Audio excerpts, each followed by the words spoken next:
So throughout my years of metal detecting, it's a journey, my journey of metal detecting in this hobby. I've introduced many people into the hobby. I call it guiding people into the hype, or guiding people, not teaching people. You cannot teach a person how to metal detect. Sure, they can learn a few things from you, but everybody has to develop their own style on their own. Everybody has different abilities, and everybody learns at a different pace. Everybody has a different stride when they're metal detecting. Everybody has a different gait. Everybody is going for different depths. Everybody has different swing speeds. Everybody has different tools, right? People have different hand diggers, different probes, different bags, different knee pads, different boots, different detectors, different coils, right? There's so many variables. And I want those people who I'm guiding through this hobby, I want them to learn on their own. And it wasn't like that at first, when I first started trying to teach people the hobby, teach people how to metal detect. You look at them like a year after you teach them, their style is completely different, right? Your style changes throughout your journey, and I don't want to interrupt that change, that progress that they're going through. They got to learn that on their own and just develop their own style. You take 10 guys or 10 detectorists and put them out into a field, and they have the same exact metal detector. All 10 of those people have different paces, different swing speeds, different settings, different programs, sometimes different frequencies. All 10 of those people are going to get different stuff out of the ground. Um, there's so many variables and so many differences in swing styles. You just can't really copy a person's swing style. Sure, there may be some similarities, but I have many different swing styles for different sites, because different sites I've hit sometimes more than others, and I know that site better, and I know which coil, which frequency, and what times of the year to go on that site to get more out of that ground. And most sites, when I guide people who are just getting in this hobby, I emphasize two things. The first thing is, if somebody sees me metal detecting like in a park, and they see me like dig a ring out or a bunch of coins, or they see me dig some good stuff out, I'm usually very reluctant in saying, hey, look at all. I tell them all the rings and stuff that I find. I show them the reality of the game. I dump my bag out and I show them 90% of the targets that I dig out of the ground go right in the garbage can. And I don't want to turn them off on the hobby, but I just want to show them the realities. A lot of people get excited, when they see you dig a ring out, and they think it's all treasure, but it's just not. So I emphasize to them before really they start metal detecting, get in this hobby, it's mostly junk that you're going to dig out. You're not going to get rich. You find very little treasure unless you're on a really good spot. And once you dig that treasure out, that treasure is gone forever. That treasure is no longer there. So you have to continually finding new spots to hunt, or continue to hunt that spot so you can learn that spot. And the second thing that I emphasize is cleaning up your mess. If you make a mess, that's fine. You're going to make a lot of messes when you're first starting out. I remember when I first started hunting, it was really hard. It's really hard to dig in my clay here and not make a mess. And the more experience that you get, the easier the less of a mess you'll make. But I want to emphasize when I'm first guiding them into the hobby, they can watch me for a few targets, and then I just let them go off on their own. And I emphasize that you must clean your mess up. Doesn't matter if you make a mess or not. I make messes a lot too, but I make sure that I leave no evidence of digging in that area, or we could lose that right to hunt in that area. Like out of permission, you don't want to make a big mess on a person's front yard. You don't want to make a mess in the parks, or you'll get kicked out of the parks. It only takes one time for a person, like a maintenance crew at a park, to come and mow one of your plugs up and shred it to bits, and there'll be a big divot in the ground, and that maintenance worker will go straight to his boss, and the boss will go straight to the superintendent. No more hunting in the parks, period. Right? All it takes is just that one plug to be sucked up out of the ground in a park, and you're done.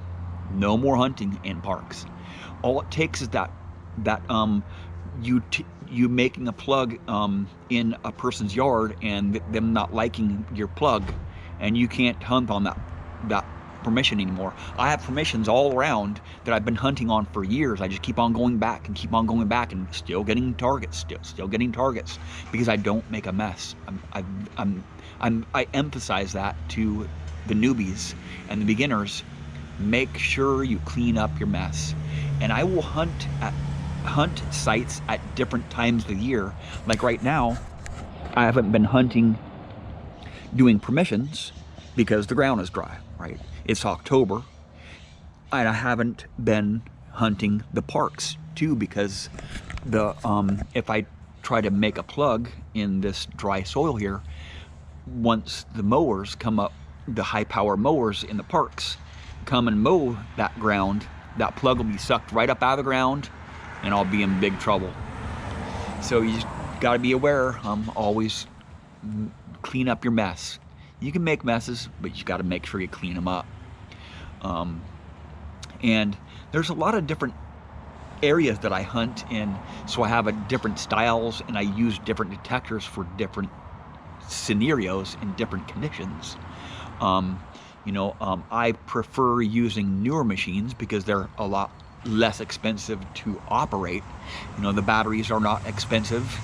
I just charge them up, only cost a few cents, maybe a 2 or 3 cents to charge, rather than using 9-volt batteries or AA batteries. Those are really expensive.